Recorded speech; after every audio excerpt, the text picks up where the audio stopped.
It's just more question you have to ask me in order for me to tell you about myself. I just can't give you a whole spiel. I don't even know where you're sitting at.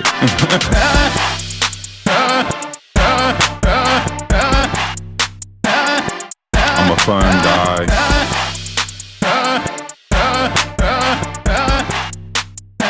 I love the game of basketball.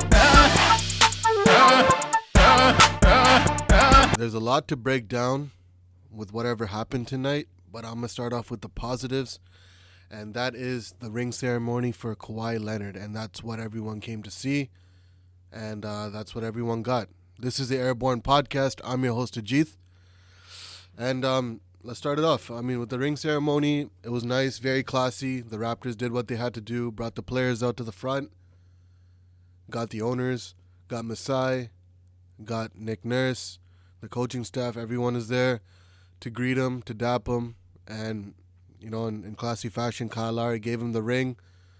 You saw Kawhi Leonard's reaction. He was very excited to put it on his middle finger. Apparently, he put an F on the finger to say F you. He said that in the post-game interviews.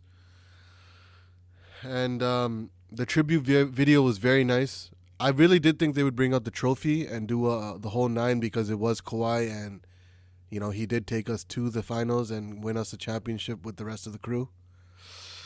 But, was it nice? Kawhi was heartfelt. Doc Rivers said it in his post-game interview that it's the best he's ever seen in the league. So that's a compliment because Doc Rivers has been around for a long time as a player and a head coach. And, it's done with. Now we can move on. Kawhi Leonard is officially out of the picture. There's nothing left with us other than the championship. But there's nothing else to do now. The ring ceremony's done. He got his ring. The only person left is Danny Green. That's on March 24th.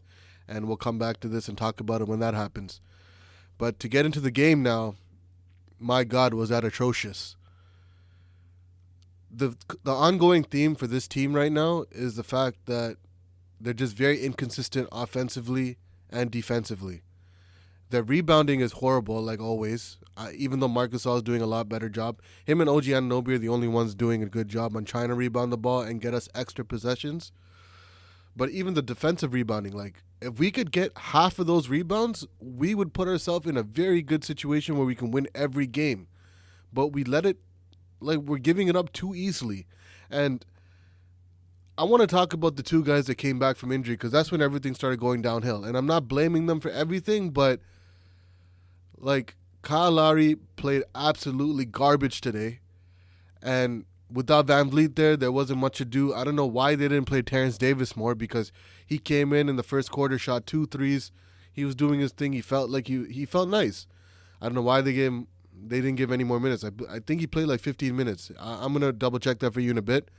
Rondae Hollis-Jefferson comes in for 2 seconds, truly 3 minutes, and he gets 4 fouls. That's literally what happened. He was our main guy helping us stop Kawhi in that game in LA, and this game he was nowhere to be found. And we had OG. OG did his thing, but there was one play where he got bullied by Kawhi to the in the post. And I don't know, man. I know Clippers are a contender, and we're looking less and less like contenders in the East right now. If our offense is not it continues to go like this, we need to make some changes. It's a fact. I know we're overachieving right now based on what everyone thought in the offseason coming into the season. But, to see us fall off a cliff like that, ever since the Orlando game moving forward, the only consistent thing that's been good for our team has been Norman Powell. He's the only one that's been carrying us in moments where we can't score. And even when we can score, when he's in the starting lineup, he's able to go off and help us in getting timely buckets. I'm gonna break it up. I'm gonna break down the quarters for you because there was a moment in time where we did look good, and then there was times where we looked absolutely garbage. When I say garbage, I mean the most disgusting garbage you can find. In the first quarter, we ended the quarter off leading by 5. We were up 32-27. Giving up 27 points, not bad. But it's still not good. But we can live with it because we're up. In the second quarter, my God, we gave up 37 points and only scored 14. That's a plus 23 for the Clippers. And they went into the half leading by 18. Third quarter, we made a run. We were down by only 5 points with like 3 minutes and 43 seconds or 3 minutes and 33 seconds left. And Doc Rivers calls a timeout. They go on like a 12-0 run and they're back up 20. Like, what the hell? What are the Raptors doing? Seriously. How do you let a team go on a run like that with like a few minutes left in the quarter to go? I don't understand that. How bad does your defense have to be? Like, you have good defenders in every possession, in every position. How do you let that happen? Especially when the momentum's in your favor. How do you let a team go back like that? I know they're an offensive juggernaut. I get it. They got Paul George, Kawhi, Lou Will. They all are familiar with the Raptor rims and they go hard. But realistically, Paul George and Kawhi really didn't go off. Together, they only had 36 points. Paul George had 13 points and Kawhi only had 23. I have to check what Lou Will had. Let me know what. I'll check it for you right now. Lou Will had... How many points did he have? He only had 18. None of them went off. They all just had a basic regular game. And it's just, I don't know, man. This team is just, it's really pissing me off to watch these guys right now. And then in the fourth quarter, it really didn't matter because, you know, they were up 20. Defense is going to be lackadaisical on their end. They're not going to try as hard because the game isn't close anymore. And they outscored us. We were supposed to win the third quarter by like maybe 10 points because we were that close in the game. We were back in it. Marc Gasol was dishing out passes, rebounding the ball. Him and Siakam had a little connection there for a bit. Norman Powell was getting buckets from time to time. And it was like 76-71. That's the closest we got the game. And in the second half. And then fourth quarter, they scored 24 points. They scored 24 points in both the third and fourth quarter. And we scored 25 and 21. And that's all she wrote. We ended up losing the game 112-92. And Kawhi got what he wanted. He swept the Raptors, his former team. He got his championship ring. Now he puts it behind him, moves on with his new team, looking to win another Larry O.B. But for the Raptors, Fred VanVleet, I honestly thought he would play this game. We're seeing how much we miss him because he spreads the floor very well. And when Larry doesn't play well, Fred VanVleet plays well. When Fred VanVleet doesn't play well, Larry plays well. And that dynamic is always good because you have that second facilitator. Even though Norman Powell is good at passing, Fred VanVleet being in the starting lineup is another thing for us. And I don't know, man. They just need to figure it out. The reffing, the calls were not great either. They were getting OG and stuff were getting called for soft-ass fouls. When I say soft, like they're getting called for very soft fouls. Like they're barely touching the player and they're getting called for it. I don't know what the refs are on tonight, but it is what it is. They're not the reason we lost it. And Serge Ibaka, holy hell. In the last 4 games, I believe he's shooting like 27%. He couldn't get a bucket for his life. And I don't understand that. Like, I get he's coming back from an injury, an ankle injury, but like to go 0 of... I'm going to get the stats for you right now. I'm so cheesed right now. He went 0 of 8 from the field and 0 of 3 from the three-point line. And he was missing... There was a time when he had a putback and he missed that, and Marcus had to get the rebound and then shoot like a close jumper in the paint. And I don't even want to get into the actual team field goal percentage and all that, but I'm going to because we need to see how bad the Raptors are playing right now. It is agitating. It is pissing me off. And I'm not hopping off the Raptors bandwagon because I've been a fan since day one. That's not what I'm saying, but it's just I haven't been this frustrated in... I mean, there was a point last season, I can't remember exactly when, but where they were losing a few games here and there. But we had Kawhi Leonard, so we knew that it was all going to come together when it mattered most, when the play looks atrocious. He scored 24 points. I get it. When you look at it in the scoreboard, in the stats, you'll see that he scored a lot of points. But they were in the fourth quarter when it never mattered because the game was already out of any reach to get for us. You know, we weren't able to catch up because it was already done. But at one point in the third quarter, he was shooting 4 of 15 from the field. He's been playing absolute. He looks asinine out there. Holy. Even against Chicago, he had his moments, but he's not impacting the game like he was in the beginning of the season. And I know that, you know, teams are starting to figure out his moves and stuff now, but still, you got to adjust, right? Isn't that the point? If you're saying you're getting cocky and you're telling people that you knew that you could get to this level, so show it. Be consistent. It's just, I mean, when you look at him as a number one option, maybe he can't be a superstar. I mean, there's still time. Like I said in the last video, that he's only been playing basketball for like 9 years, not even a decade yet, and he's already made these kind of improvements, these kind of leaps in like 2-3 years. So, I mean, he'll figure it out. I have confidence in him. But I feel like him and Freddie being on the floor, or him without Freddie on the floor is really affecting him. And you can see that in the last couple of games. Fred VanVleet has been very underrated, and I'm starting to appreciate him a lot more without him on the floor and seeing what he could do for us. And Lowry, if he's going to be, I know he's coming off injury. He's playing inconsistent like Serge Ibaka, but they need to figure it out. We can't keep losing games. We already dropped our 8th game of the season, and right now we're like, I think, 16-8. Overall, the field goal percentage, we only shot 35%. We were 31 of 88 from the field.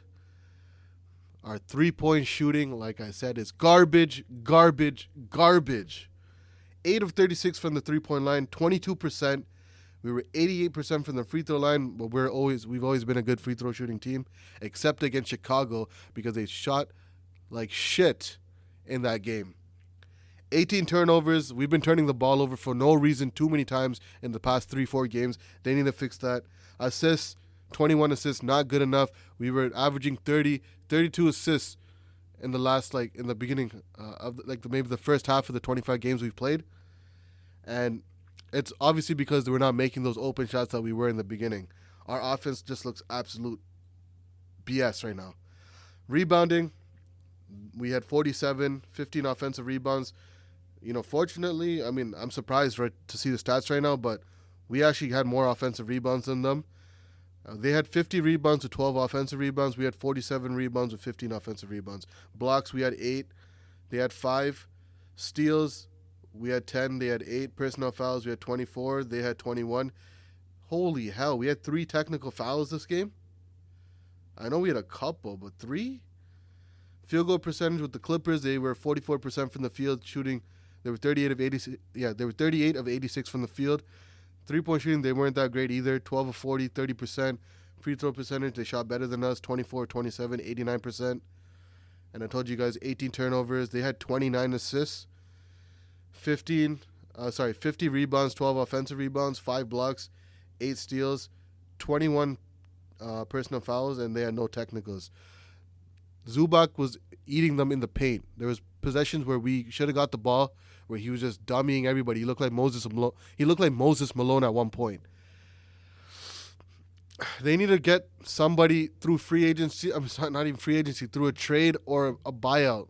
Maybe Bismack Biyombo or Tristan Thompson. Somebody that can rebound the ball when it matters most, because I mean, Tristan Thompson looks amazing on the Cavs right now. I don't know how. I know they're not winning any games, but his stats are crazy. He's averaging like Kevin Love type numbers, and I don't know where it came from. Maybe it's the fact that he's not dating Khloe Kardashian anymore, but he looks like an absolute gem, and that's somebody we could use on our team. But what do we have to give up? I'm not sure. But at this point, if this isn't going to work and this is the ongoing theme for us moving forward, I do not want to see this type of basketball. I don't want to see them not be able to shoot the lights out. They need to get out of this funk, and they need a change or a new face in that locker room to make it happen, because right now it doesn't seem like it's going to happen. I'm going to get into the individual stats right now. I'm going to start off with the Raptors. Pascal Siakam, 35 minutes, 24 points, 4 rebounds, 3 assists. 9 of 20 from the field. Like I said, this does not show how he played through the first 3 quarters because he was absolute trash. He was 4 of 15 from the field. Remember that. Don't let these numbers fool you. 1 of 4 from the 3-point line, 5 of 5 from the free throw line. He had 3 blocks, he had 1 steal, and he was a minus 16 from the floor with 3 turnovers, and he had 4 personal fouls. Lowry, 35 minutes, 6 points, 4 rebounds, 6 assists, 1 of 8 from the field, 0 of 7 from the 3-point line, 4 of 4 from the free throw line. He had 2 steals, 2 turnovers, 2 personal fouls. He was a minus 7 from the floor. And I knew for a fact, those are Marcus All type numbers on a regular night. And Marcus All did better than him, so that should tell you how bad he played tonight. I should have known by the way he was laughing, giggling, and smiling at Kawhi that this was going to be a bad, bad night for this guy. You just know whenever he's too happy, he's never going to play well. That's been an ongoing theme. If you go back and see in certain games, you just know. OG Anunoby, 35 minutes, 13 points, 7 rebounds, 0 assists, 4 of 14 from the field, 1 of 7 from 3, 4 of 4 from the free throw line. He had 2 blocks, 1 steal, 2 turnovers, 3 personal fouls, and minus 24 from the field. Holy hell. Norman Powell, one of the bright spots of the night. 34 minutes, 22 points, 3 rebounds, 1 assist, 7 of 11 from the field, 2 of 5 from the 3-point line, 6 of 6 from the free throw line, 1 steal, 5 turnovers, which is really bad, 3 personal fouls, and minus 20 from the floor. Marc Gasol was the only one that was literally even. He was a 0 from the plus minus on the field. He was 31 minutes, 9 points, 11 rebounds, 6 assists, 4 of 8 from the field, 1 of 2 from the 3-point line, 0 of 2 from the free throw line. You got to make it free throws, bro. 1 block, 3 steals, 2 turnovers, 4 personal fouls. Ibaka, garbage. 0 points in 20 minutes, 5 rebounds, 3 assists, 0 of 8 from the field, 0 of 3 from the 3-point line, 0 from the free throw line because he didn't get any attempts. He had 2 blocks and 0 steals, 0 turnovers, 0 personal fouls, but a minus 12 from the field. Terrence Davis should have played him more. I told you guys that in the beginning. He had 15 minutes, 10 points, 2 rebounds, 1 assist, 3 of 8 from the field, 2 of 5 from the 3-point line, 2 of 2 from the free throw line, 0 blocks, 1 steal, 2 turnovers, 1 personal foul, minus 1. Rondé, 13 minutes. He had those 4 fouls in like 3 seconds. He had 3 points, 8 rebounds, 1 assist, 1 of 4 from the field. He didn't get any 3-point attempts because he's not really a 3-point shooter. 1 of 2 from the free throw line, 0 blocks, 1 steal, 1 turnover, 4 personal fouls, minus 9 from the floor. Patrick McCaw came back, welcome back, but it wasn't a really good night to come back because we got our ass kicked. But he played 10 minutes, wasn't really irrelevant. He put up 2 shots, missed it, 0 of 2 from the field, 0 stats across the board. He had 1 turnover, 2 fouls, minus 14. Chris Boucher came in for 9 minutes, 5 points, 3 rebounds, no assists, 2 of 5 from the field, 1 of 3 from 3-point line, and no attempts from the free throw line, no blocks, no steals, no turnovers, 1 personal foul. He was a plus 2. So there was someone that was better, but, Malcolm Miller, 3 minutes, didn't do anything, except he was a plus 1 on the field. Those stats don't matter because the game was already out of reach by then. And let's get to the Clippers. Paul George, 33 minutes, 13 points, 5 rebounds, 3 assists, 3 of 14 from the field, 2 of 2 from the 3-point line, 5 of 5 from the free throw line, 1 block, 1 steal, 2 turnovers, 2 personal fouls. He was a plus 15 from the floor, or on the floor. Kawhi Leonard, 32 minutes, 23 points, 5 rebounds, 6 assists, 8 of 14 from the field, 2 of 4 from the 3-point line, 5 of 5 from the free throw line. He had no blocks, 2 steals, 3 turnovers, 2 personal fouls. He was a plus 21. Mo Harkless, the man was literally dunking the ball every time I looked up. He had 14 points in 30 minutes, 7 rebounds, 1 assist, 5 of 10 from the field, 0 of 3 from the 3-point line, 4 of 4 from the free throw line, and he had no blocks. He had 1 steal, 4 turnovers, 4 personal fouls. He was a minus 2. Patrick Beverley had so many wide open threes when we had a pretty comfortable lead, but I don't know what happened. We gave it up to him and he made the shots. Patrick Patterson was doing things that he never did for the Raptors. I don't know where that's coming from. But back to Patrick Beverley. 19 minutes, 11 points, 4 rebounds, 2 assists, 4 of 8 from the field, 3 of 5 from the 3-point line. No free throw attempts. 1 block, 1 steal. He had that 1 block on OG, and he stared at him for like 5 minutes. And, 0 turnovers, 0 personal fouls, and he was a +9 from the floor. Zubac, 16 minutes, 7 points, 8 rebounds, 1 assist. 3 of 6 from the field, no 3-point attempts, 1 of 2 from the free throw line, 2 blocks, 1 steal, 2 turnovers, 4 personal fouls. He was a -4. Lou Will, 32 minutes, 18 points, 6 rebounds, 8 assists, 7 of 12 from the field, 3 of 7 from the 3-point line, and 1 of 3 from the free throw line. 1 steal, 3 turnovers, 2 personal fouls. He's a +29. Montrezl Harrell, 29 minutes, 10 points, 6 rebounds, 4 assists, 3 of 9 from the field, 0 of 1 from the free throw line, and 4 of 4 from the free throw line. No steals, 1 block, 3 turnovers, 3 personal fouls, and he's a +25. Patrick Patterson, 24 minutes, 11 points, 7 rebounds, 2 assists, 3 of 8 from the field, 1 of 4 from the free throw line, and 4 of 4 from the free throw line. 1 of 4 from the 3-point line, not the free throw line. And everyone else on that team really wasn't relevant. Shout out to the one Canadian on their team, on the Clippers roster. I don't know how to pronounce his name, but it's like Cabangel or something like that. Cabangele, I don't know. I apologize for mispronouncing or breaking up the name like that. But all in all, not much to talk about the Raptors. Only thing positive was the fact that we saluted Kawhi off like we should have. We gave him proper send-off, gave him his ring. It's done with. Now wait for Danny Green to come back. But yeah, that's going to do it for this podcast. Hope you all enjoyed it. I don't know if I deserve a like for this because of how the game went. But if you enjoyed it, hit the like button, subscribe to your channel, follow your boy on all social media platforms that will pop up at the end of this video. But that's going to do it for now. Hope you all, thanks for tuning in. And we'll get back to you for the next podcast episode, which will be against the Brooklyn Nets on the 14th, which is Saturday. So till then, stay blessed, stay woke, and peace!